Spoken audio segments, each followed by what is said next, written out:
What if the way you think and feel today isn't just about your choices, but also the ancient stories written into your brain over millions of years? And what if, despite all those stories, you still hold the power to rewrite the ending?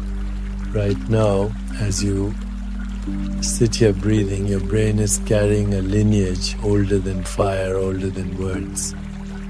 Deep in its folds lie instincts from creatures who crawled through swamps, emotions from ancestors who first walked upright, and thoughts shaped by languages that didn't exist just a few thousand years ago. But here's the miracle. You're not just a product of that past. You are the artist holding the chisel. Every breath, every moment of stillness, every act of love or awareness can carve new pathways in the architecture of your mind. This video isn't just an explanation, it's an invitation to journey inward, to reshape your brain and to awaken the quiet power within you. So get comfortable. This is more than just knowledge. It's a meditation in words, a remembering, a return. Close your eyes for a moment and imagine holding the human brain in your hands. It's warm, soft, and strangely familiar. This organ, barely 3 pounds in weight, is the seat of your thoughts, your fears, your creativity, your love. But beneath all its complexity, the brain is a layered story, written across eons of time. At its core, deep within the folds, lies the reptilian brain. This is the most ancient part of you. Scientists believe it emerged more than 300 million years ago. It's responsible for instinct, survival, fight or flight. It doesn't think or wonder, it just reacts. When you feel that sudden jolt of fear, that primal impulse to protect or retreat, that's your reptilian brain speaking. It kept your ancestors alive in caves and jungles, and it still beats quietly beneath your everyday life.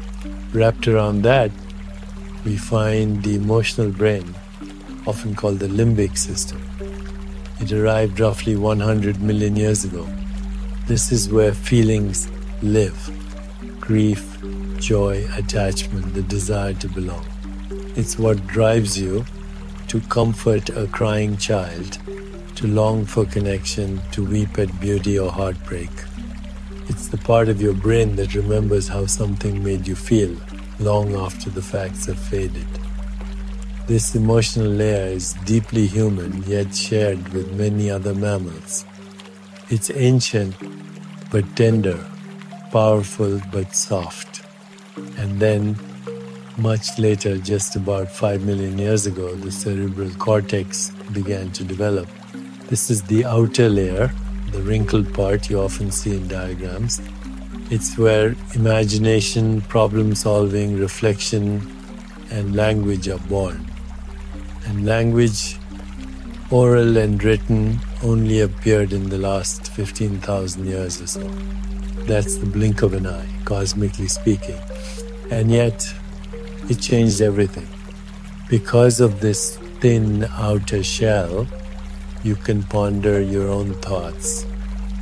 You can wonder why you feel what you feel. You can tell stories, build cities, create art, make meaning. You can choose. The cerebral cortex gives you agency. It lets you reflect on your fears instead of just reacting to them. It allows you to sit quietly and witness your own mind at work. But here's the beautiful paradox. All 3 brains still exist within you, not as separate entities, but as a single woven intelligence. Sometimes they align, other times they pull in different directions.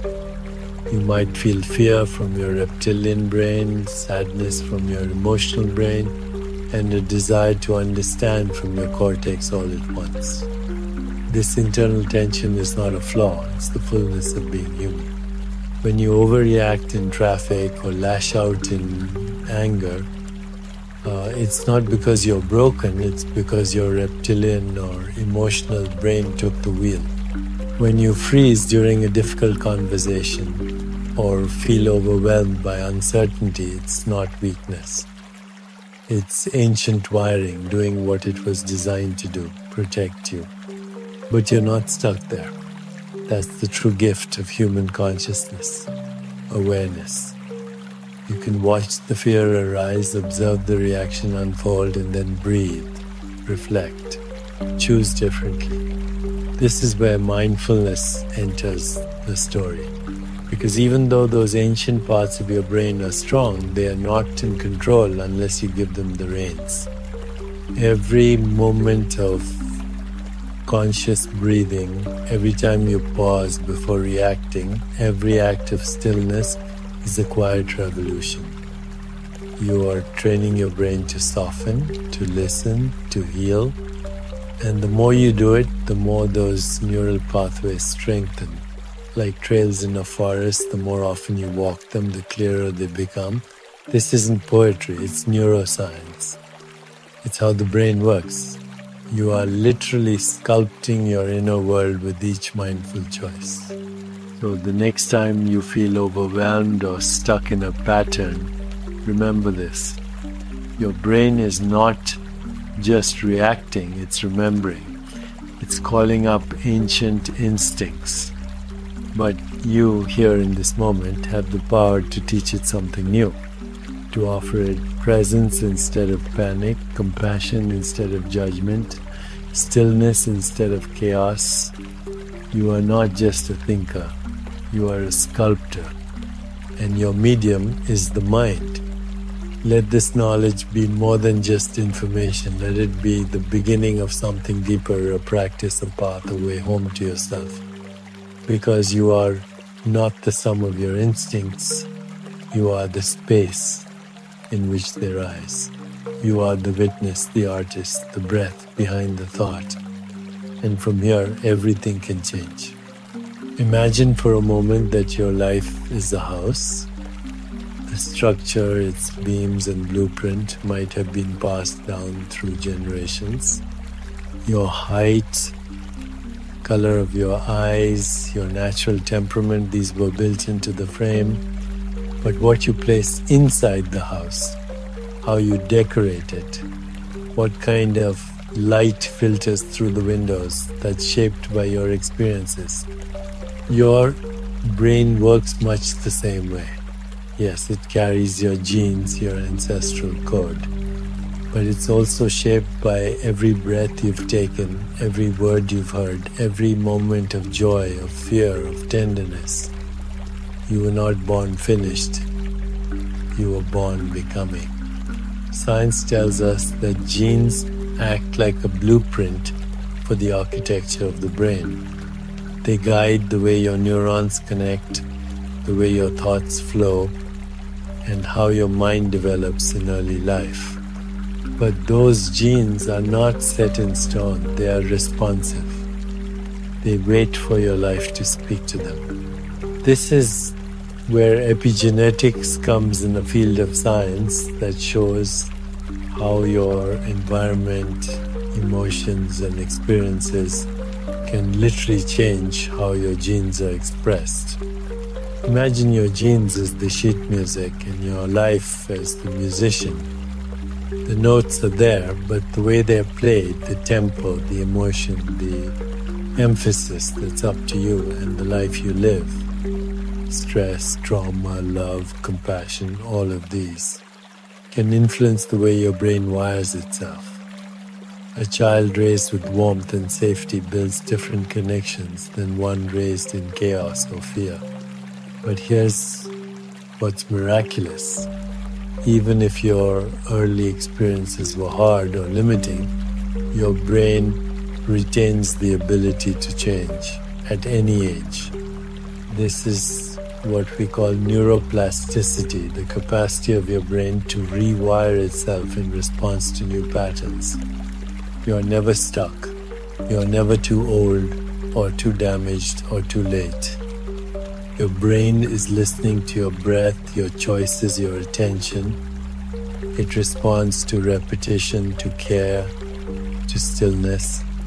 Think of the first time you practiced a new skill, playing the piano, riding a bike, meditating. At first it felt foreign, difficult, maybe even frustrating.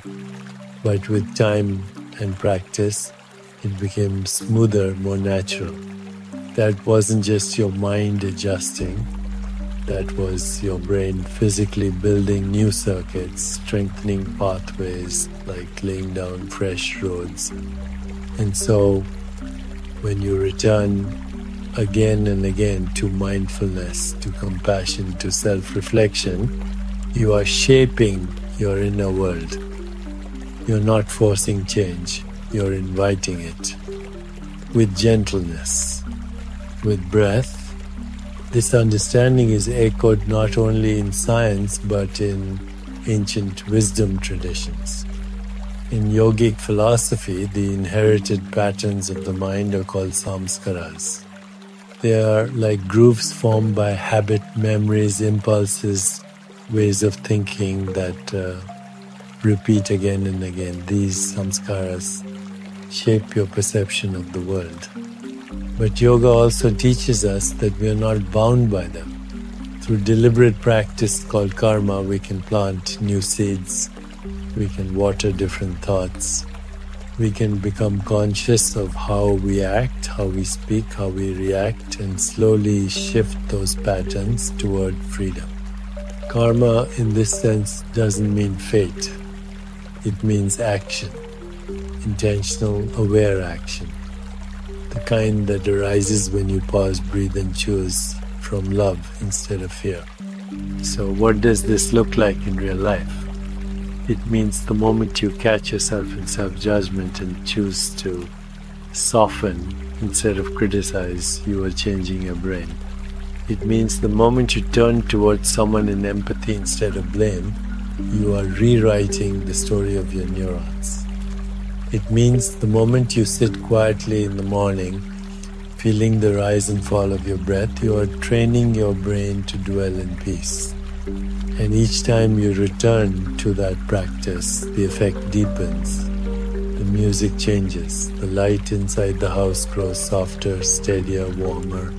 This is not just theory, it's lived truth. People who have endured unimaginable pain, who grew up in trauma, who carry deep sorrow, have used this truth to heal, to rewire, to awaken. Not overnight, not with perfection, but with devotion, patience, and heart. You are not your wiring. You are the one who witnesses the wiring. You are the one who can choose again and again to show up differently. Let this truth settle deep within you. You are not defined by what you've inherited. You are shaped by what you cultivate. And you can begin again right here in this breath. You are the gardener. Your brain is the soil. What will you plant today? There is a moment that arrives in the stillness of deep meditation, a feeling, not of learning something new, but of remembering something ancient, a knowing that has always been there, beneath the noise of thought, beneath the tension of survival, waiting like a quiet flame at the center of your being. This is the wisdom that traditions like yoga and Buddhism have spoken of for thousands of years. And now, in a beautiful and unexpected turn, modern neuroscience is beginning to echo their truth. Let's begin with what Eastern philosophy has always taught, that the mind is both the source of suffering and the key to liberation. In the Yoga Sutras of Patanjali, the very first teaching is clear. Yoga is chitta vritti nirodha. Yoga is the stilling of the fluctuations of the mind. The goal is not to suppress thought or emotion, but to observe it gently and with awareness, until the illusion of separation fades and the true self emerges. This illusion has a name, avidya, ignorance, but not ignorance in the sense of being uneducated. Avidya is the mistaken belief that we are separate from others, from the world, from the divine. It's the whisper in your mind that says, I am alone. I am not enough. I must protect myself from the world. Avidya turns the world into a battlefield. But when the veil of ignorance lifts, the battlefield becomes a garden. And what lifts the veil? According to yogic teachings, it is practice, meditation, self-inquiry, mindful breathing, ethical living, a conscious turning inward. These are not just spiritual exercises, they are daily invitations to remember who you truly are. Now, here's where it gets extraordinary. Neuroscience, studying the physical brain, is beginning to confirm what these traditions have known intuitively. When we engage in mindfulness, compassion, gratitude, and loving awareness, we don't just feel better, we change the very wiring of the brain. Studies have shown that meditation strengthens the prefrontal cortex, the part of the brain responsible for focus, empathy, and decision-making, while calming the amygdala, the fear center of the brain. In other words, every time you choose stillness over reaction, every time you breathe instead of lashing out, you're reshaping your brain toward peace. The brain is plastic, alive, and waiting for your direction. It doesn't need force, it needs consistency. A few minutes of awareness each day, practiced with sincerity, can become the architect of your future self. Eastern traditions have names for this process. In yoga, it is svadhyaya, self-study. In Buddhism, it is vipassana, clear seeing. Both point toward the same goal, liberation through knowing the self. The self is not your personality, your history, or your preferences. The self is that which observes it all. The one who watches your thoughts rise and fall. The one who notices when you are angry, who witnesses your joy, who feels your breath. That witness is timeless. It is the thread that connects you to all life. And neuroscience tells us this too. When people engage in long-term contemplative practice, their brains begin to reflect traits like equanimity, compassion, resilience, and inner stability. These aren't just spiritual ideas, they are measurable states of the nervous system. It turns out that the path to enlightenment is also the path to well-being. But there's more. Modern science now understands that the heart and gut also have neural networks, tiny brains of their own. When yogis spoke of heart wisdom or gut instinct, they weren't being poetic. They were pointing to the profound intelligence of the entire body. We are not machines, we are symphonies. So when you sit in meditation, when you feel your breath, when you send compassion to someone who hurt you, you are not just practicing kindness. You are tuning your nervous system. You are aligning your brain with your heart, your breath, with your biology.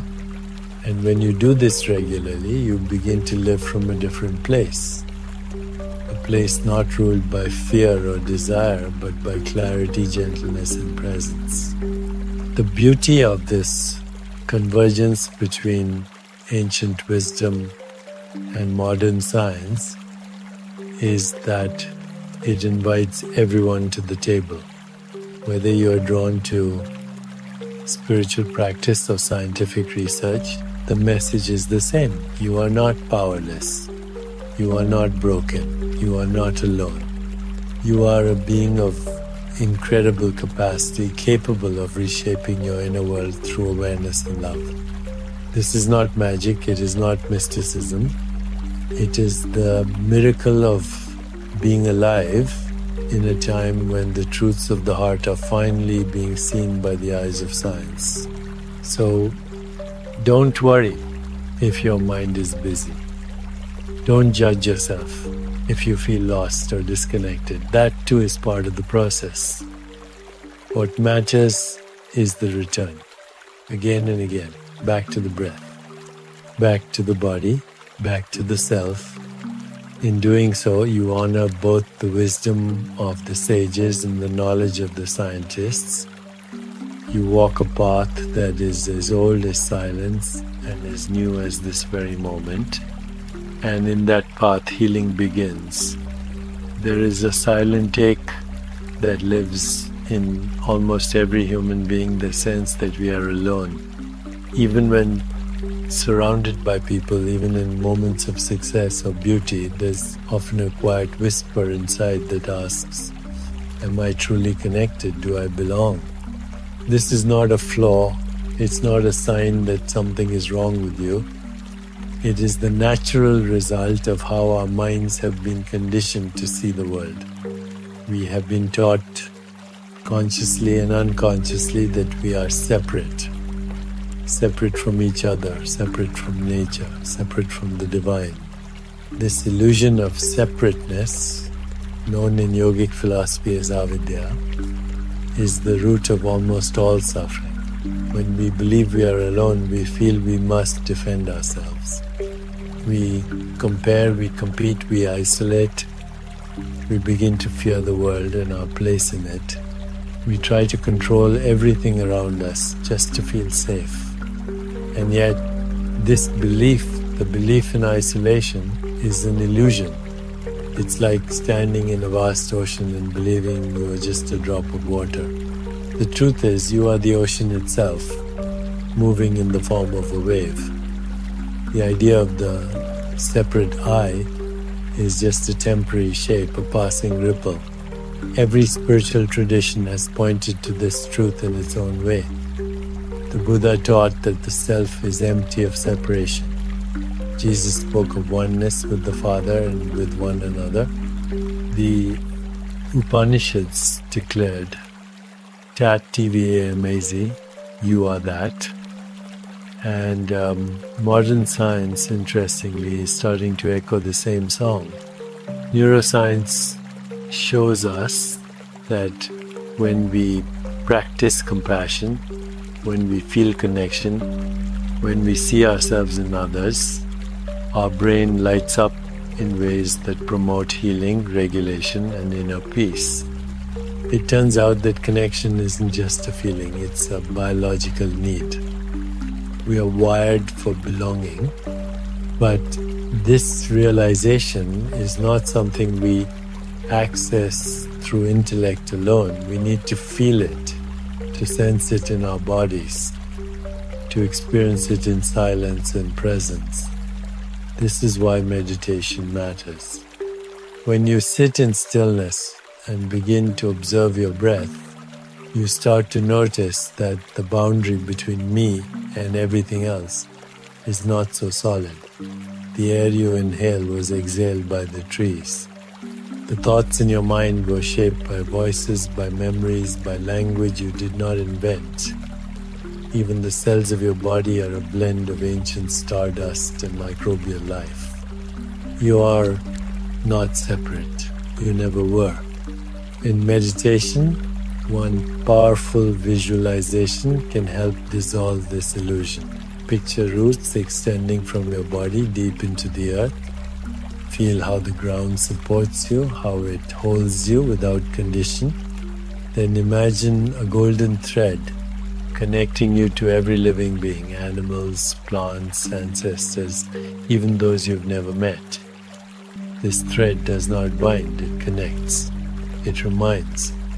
As you breathe, feel that golden thread pulse with each inhale and exhale. Let it remind you that your joy touches others, your healing ripples outward, your presence matters, not just for you, but for the whole. Another practice is to bring someone to mind, someone you love, and wish them well. Then slowly expand that circle. Include someone neutral, then someone you struggle with, then all beings.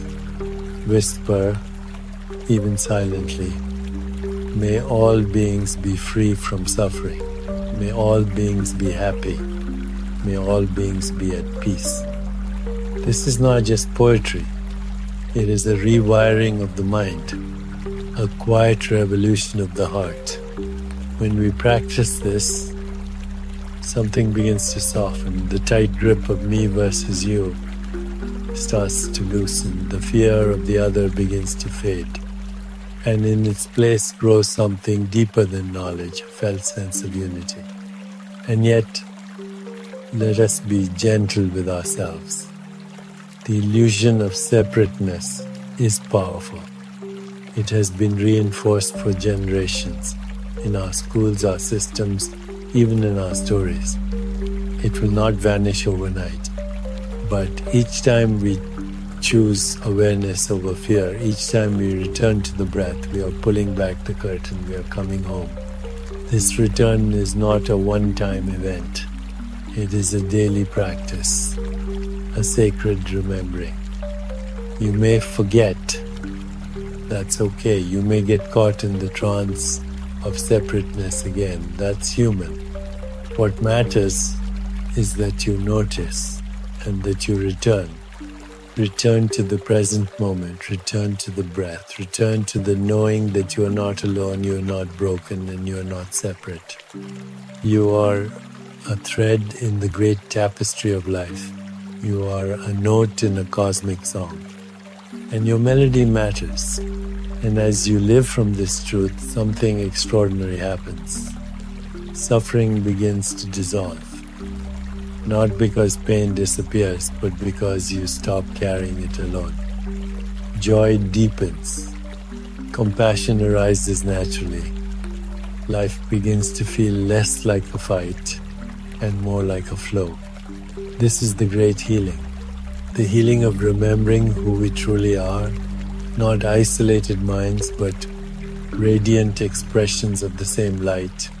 And when enough of us remember, the world itself begins to shift.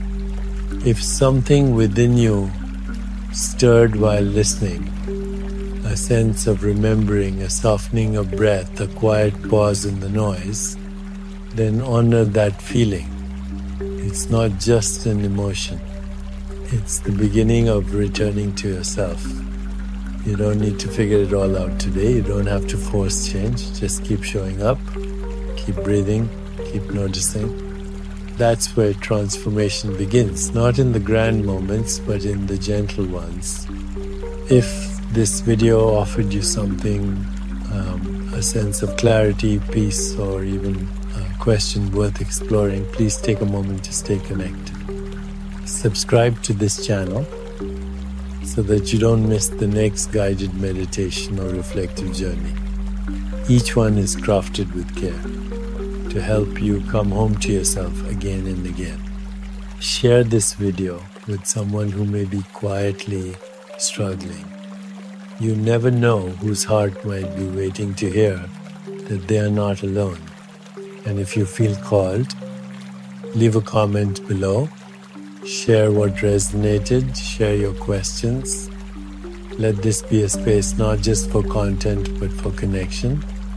You are not just watching a video. You are part of a field of awareness that is growing with every breath, every intention, every act of healing. Thank you for being here.